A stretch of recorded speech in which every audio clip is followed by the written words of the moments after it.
Allah Subhanahu wa taala. Karena konsep menerima nikmat dari Allah Subhanahu wa taala ini dijelaskan dalam kitab Hikam. Dalam kitab Hikam, kitab tasawuf itu dijelaskan nikmat ada kalanya datang dari Allah langsung kepada kita.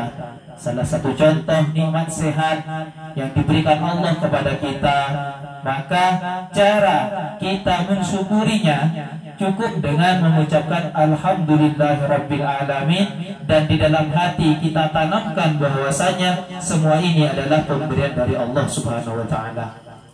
Yang menjadi problem permasalahan di masyarakat, kadang apabila datang sebuah nikmat melalui perantara dari orang lain. Nikmat yang datang dari perantara orang lain, di dalam kitab Hikam dijelaskan, ketika ada nikmat yang datang dari orang lain, maka yang harus dijaga oleh kita itu ada dua komponen. Yang pertama yaitu mura'atul haqiqah, yang kedua mura'atul syariah, yang dijelaskan di dalam kitab Hikam. Ketika ada nikmat yang datang kepada kita melalui perantara makhluk, maka yang harus dijaga yang pertama adalah mura'atul haqiqah. Apa itu mura'atul haqiqah? Kita tetapkan dalam hati kita bahwasannya nikmat yang datang melalui perantara orang lain ini adalah nikmat pemberian dari Allah. Itu tidak bisa ditawar lagi. Cuman yang kedua yaitu mura'atus syariah. Mura'atus syariah adalah konsep man lam yashkurin nas lam yashkurillah. Nikmat yang kita dapat melalui perantara makhluk, melalui orang lain, maka harus kita syukuri juga. Selain kita tetapkan dalam hati ini adalah nikmat dari Allah, juga kita harus mura'atus syariah dengan cara tad'u wa tasna alaihi. Tad'u wa tasna alaihi maksudnya doakanlah orang yang sudah menyampaikan nikmat pada kita, dan sedikit kita beri sesuatu yang indah, kata-kata yang indah kepada orang yang memberikan, yang menyampaikan nikmat kepada kita. Tapi ingat, dalam hati jangan sampai kita berubah bahwasanya oh nikmat ini dari makhluk, dari orang ini, maka nikmat yang saya dapat, kalau tidak ada orang ini saya tidak dapat nikmat yang ini, maka itu nanti bisa masuk pada syirik khafi. Jadi cara hati kita menghadapi nikmat yang datang pada kita melalui perantara orang lain, kita hanya diperbolehkan tad'u wa tasna.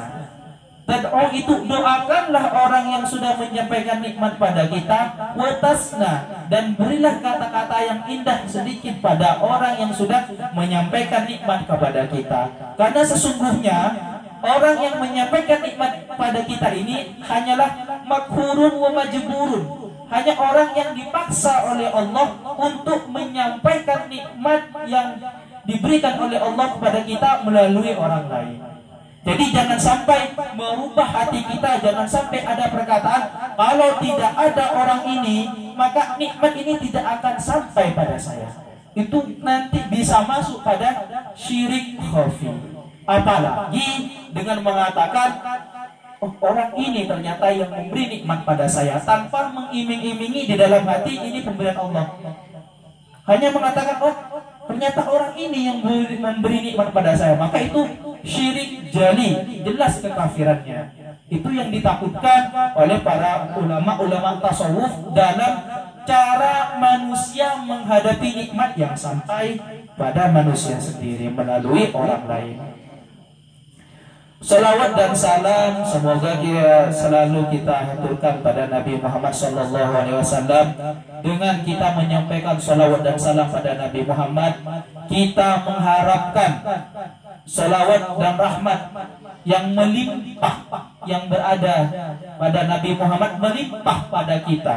Jadi perbanyaklah membaca sholawat dan salam pada Nabi Muhammad. Ketika kita memperbanyak pembacaan sholawat dan rahmat, maka limpahan rahmat yang sampai pada kita, limpahan dari Nabi Muhammad yang sampai pada kita, maka juga akan lebih banyak. Tergantung dari sholawat dan salam yang kita sampaikan pada Nabi Muhammad.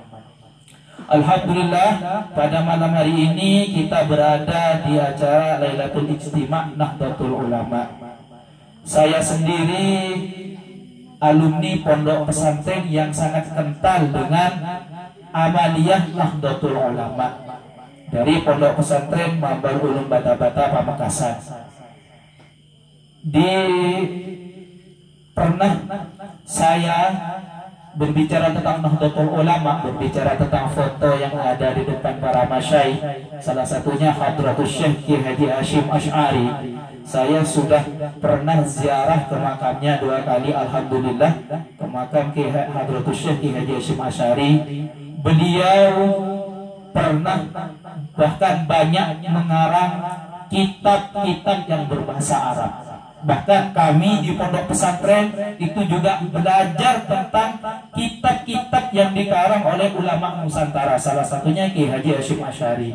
Kitab yang pernah saya pelajari itu Adabul Alim wal Muta'allim, dan salah satunya lagi Risalah Ahli Sunnah wal Jamaah.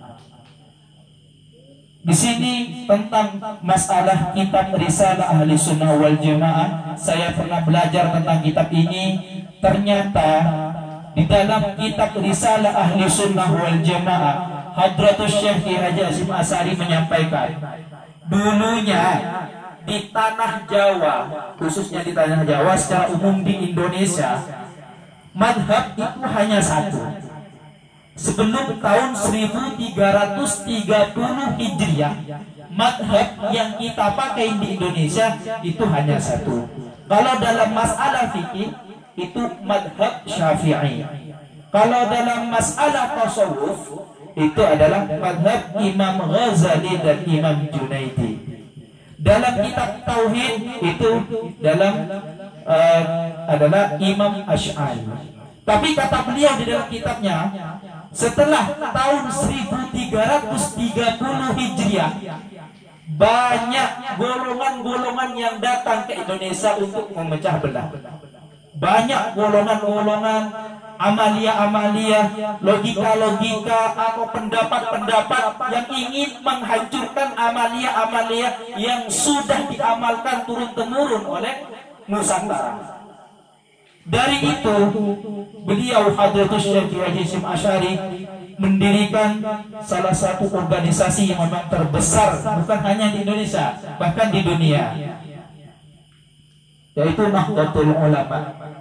Nahdlatul Ulama didirikan oleh Ki Haji Hasyim Asy'ari itu untuk menangkal firqah-firqah, golongan-golongan yang masuk setelah tahun 1330 Hijriah ke Nusantara.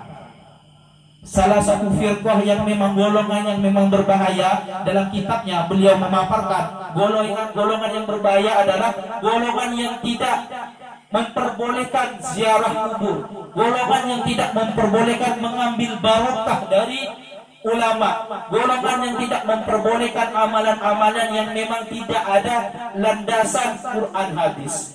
Karena menurut mereka yang mereka pakai adalah pendapat kitab was sunnah bifahmi salaful ummah.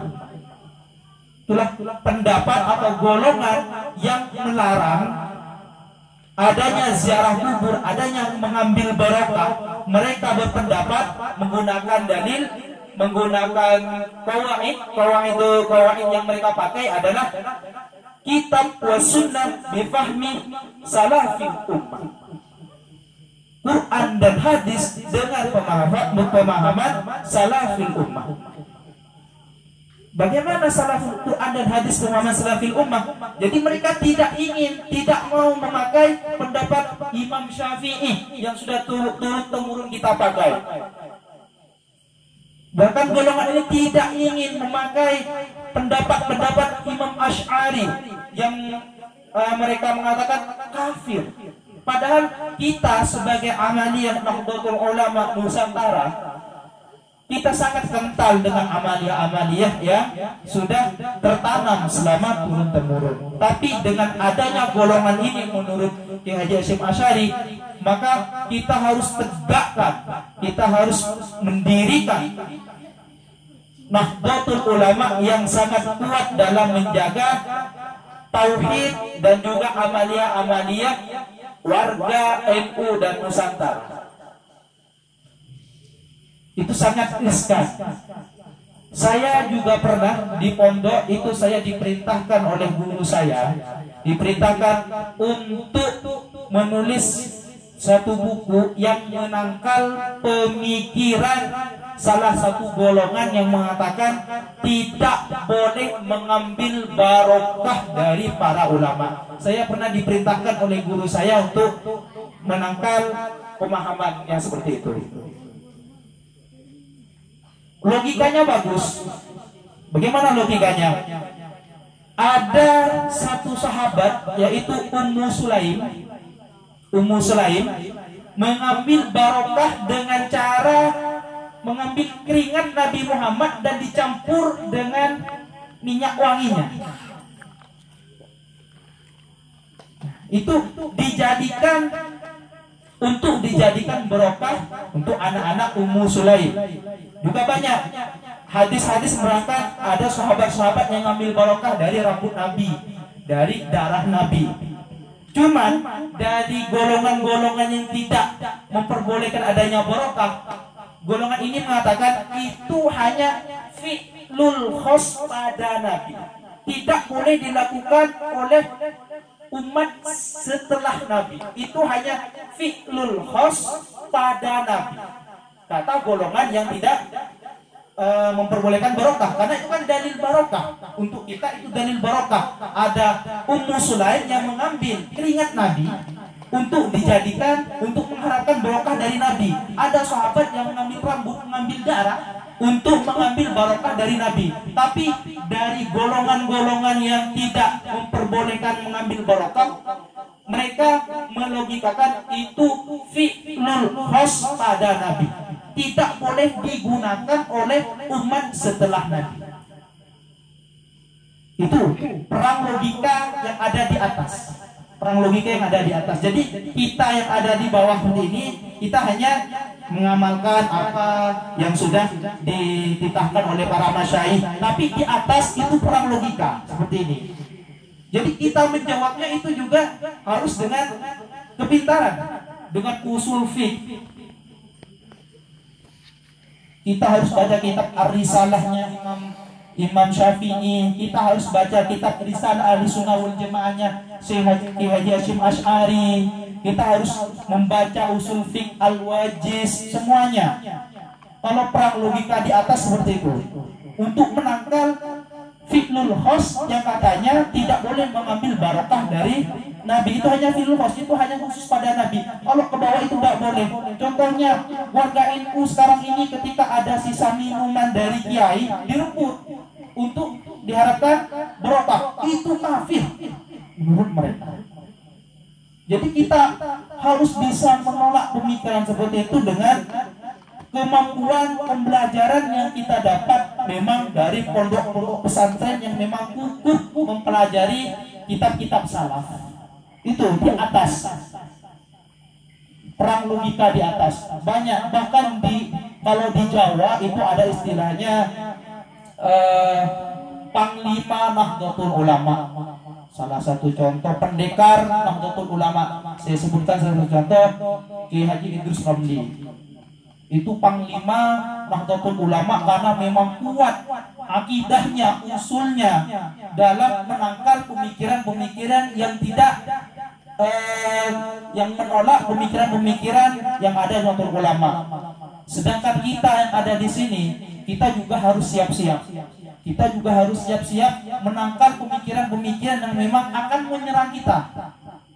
Kita harus siap-siap. Kalau bisa dari pengurus cabang dan pengurus ranting, dari musyawarahnya dihidupkan kembali. Ada musyawarah sepontiana, ada musyawarah seranting, ada untuk menulis buku, menangkal pemikiran yang nyeleneh seperti itu. Kalau di luar Kalimantan itu sudah banyak. Tapi masalahnya kalau golongan yang tidak memperbolehkan barokah, mereka tidak mau diskusi. Mereka hanya menyerang lewat media, menyerang masyarakat awam. Ketika mereka diajak dialog oleh para panglima-panglima NU yang sudah mahir dalam masalah kutubiyah, mereka tidak mau. Itu masalahnya. Makanya agar terjaga masyarakat yang di bawah, masyarakat NU yang di bawah, kita sebagai penggerak cabang, ranting itu juga harus bergerak menjaga amaliyah yang ada di masyarakat dan juga menjaga pola pikir masyarakat yang selalu diserang oleh orang luar. Terus terang sekarang ini YouTube mudah dibuka, banyak para ustadz-ustadz di YouTube. Tapi bahayanya, takutnya itu adalah golongan yang kontra dengan amalia-amalia Nahdlatul Ulama. Itu sangat bahaya. Itu sangat bahaya dalam masalah amalia-amalia yang selalu kita amalkan dalam masalah Nahdlatul Ulama. Nahdlatul Ulama itu artinya gerakan ulama. Nahdlatul, gerakan. Jadi kita buktikan gerakan kita ini apa. Ya kalau dengan ingin menolak pemikiran, kita tulis juga dengan buku-buku yang menolak pemikiran yang nyeleneh dari konsep Nahdlatul Ulama. Kita serang mereka juga dengan tulisan. Kalau kita memang gerakan kita itu dari video YouTube, gunakan. Kita gerak juga dari YouTube. Karena golongan-golongan mereka yang tidak suka dengan NU itu menyerang kita dari segala sisi. Terus terang Nahdlatul Ulama ini memang yang paling banyak diserang. Yang paling banyak diserang dalam masalah amalia-amalia, tahlilan, mengambil barokah, ziarah kubur, baca Yasin malam Jumat, itu juga dipermasalahkan. Makanya kita memang harus siap, kita memang harus kokoh secara intelektual pendidikan kita. Kalau kita memang tidak bisa, kita siapkan anak-anak kita masuk ke pondok pesantren, jangan hanya 5-10 tahun. Kita siapkan 17 tahun anak kita berada di pesantren agar bisa menolak pemikiran-pemikiran yang memang secara halus kayaknya benar. Tapi secara kita teliti dari amalia Nahdlatul Ulama, dari secara hadis, itu banyak yang keliru. Ya memang gerakan kita ini banyak sudah yang bergerak di atas. Tapi kalau kita hanya menunggu gerakan yang di atas, kita menunggu di bawah tanpa ada gerakan juga, maka yang di atas nanti juga akan goyah. Karena yang di bagian bawah diserang, ketika bagian bawah diserang, maka akan runtuh. Karena masyarakat NU sudah tidak ada lagi, karena sudah diserang dari bawah. Makanya memang ilmu itu sangat penting untuk bekal anak kita. Bukan hanya bekal agar bisa sholat, agar bisa puasa, bukan seperti itu. Sekarang ini sudah perang pemikiran. Kalau anak kita hanya dicukupkan sekolah dasar, sekolah umum, bahaya. Kita siapkan anak-anak kita untuk jadi penggerak, untuk menjadi panglima Nahdlatul Ulama. Amin amin ya rabbal alamin.